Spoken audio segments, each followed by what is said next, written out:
کہ پرسوں الیکشن ہے 133 کا، آصف زرداری صاحب مستقل لاہور بیٹھے ہیں، اس کے حوالے سے بھی کوئی بات چیت ہے؟ لاہور کا خواجہ صاحب ہیں.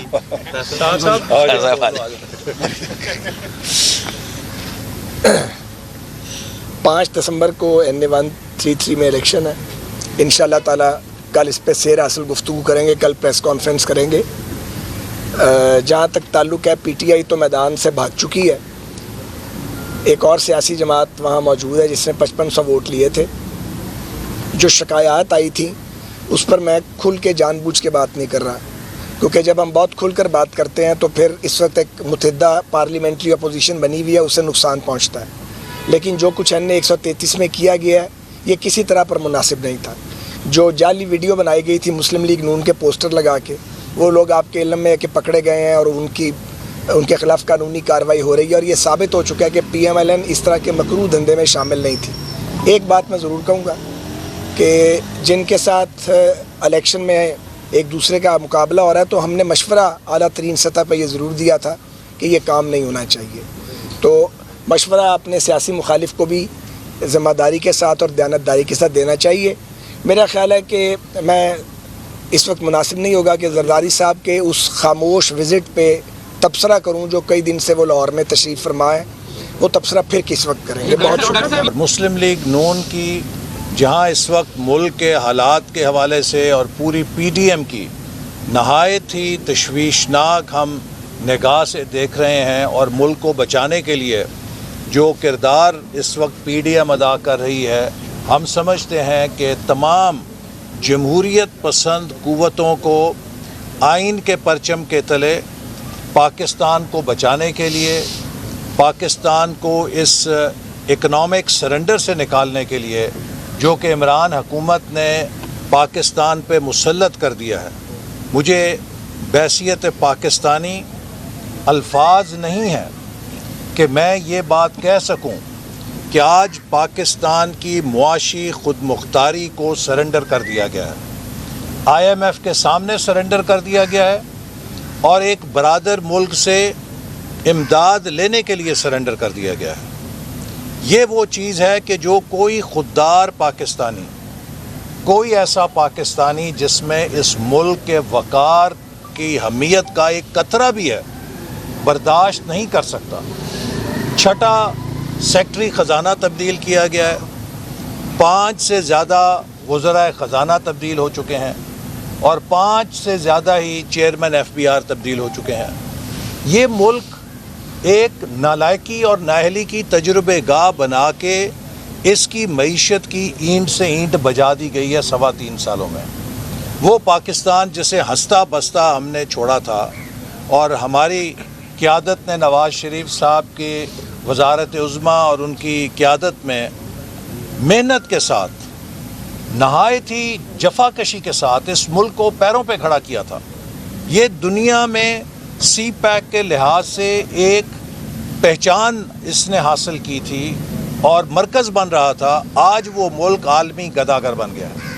آج اس ملک کے سفارت خانے ٹویٹ کر رہے ہیں کہ ہمیں 3 ماہ سے تنخواہ نہیں ملی ہے.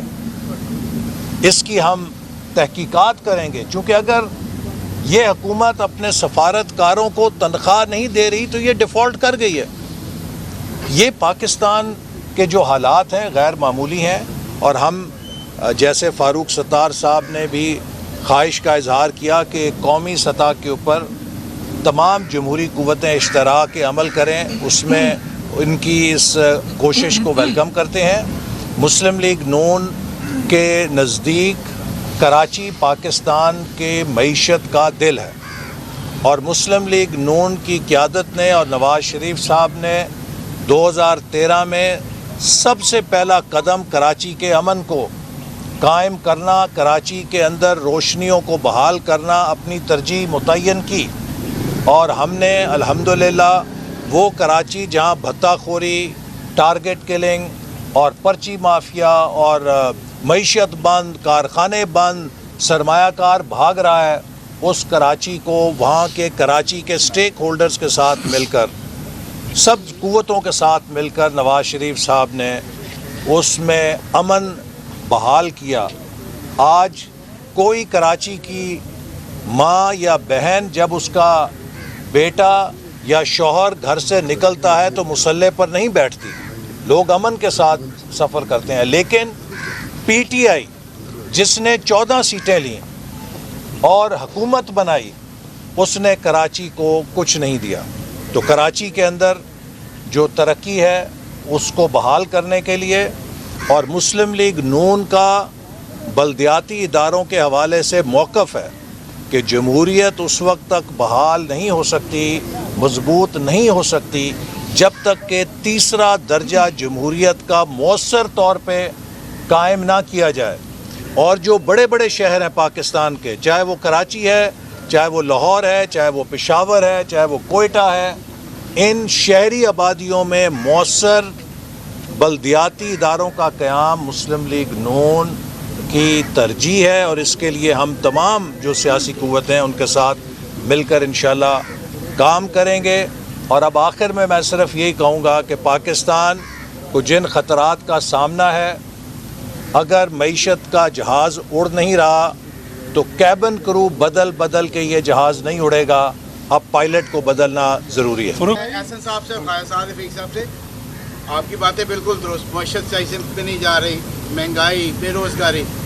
لوگ پی ڈی ایم کی طرف دیکھ رہے ہیں. پی ڈی ایم ہر دفعہ ایک نئی تاریخ دیتی ہے اور اس کے بعد کچھ نہیں ہوتا. تو یہ پی ڈی ایم آخر کب میدان عمل میں آئے گی؟ لانگ مارچ کی بھی باتیں کی جا رہی تھی، یہ کب تک ہوگا یا نہیں ہوگا؟ دیکھیے، پی ڈی ایم نے اپنی جدوجہد شروع کی ہوئی ہے، اور آپ دیکھ رہے ہیں پچھلے کئی ہفتوں سے ہم پورے پاکستان میں مظاہرے بھی کر رہے ہیں اور بھرپور حکومت کے خلاف پارلیمنٹ میں بھی اپنا کردار ادا کر رہے ہیں. اور مجھے یہ کہنے میں کوئی اس پہ حجاب نہیں ہے کہ پی ڈی ایم نے جو کچھ کیا تھا، اگر مشترکہ اجلاس کے اندر ٹیلی فونوں کی مدد نہ آتی تو یہ حکومت ٹوٹ گئی تھی. یہ حکومت ٹیلی فونوں کے ذریعے بچی ہے. لیکن جو پی ڈی ایم کا احتجاج ہے اور جو اس وقت عوام کی آہو پکار ہے، میرا خیال ہے کہ بہت جلد ٹیلی فون بھی ان کی جو آواز ہے وہ نہیں رہے گی اس طرح جیسے کہ مشترکہ اجلاس میں ہے. چونکہ اس جو مردہ کو اٹھانے کے لیے اب جو بھی اپنا کندھا دے گا وہ بھی خود کو گندا کرے گا.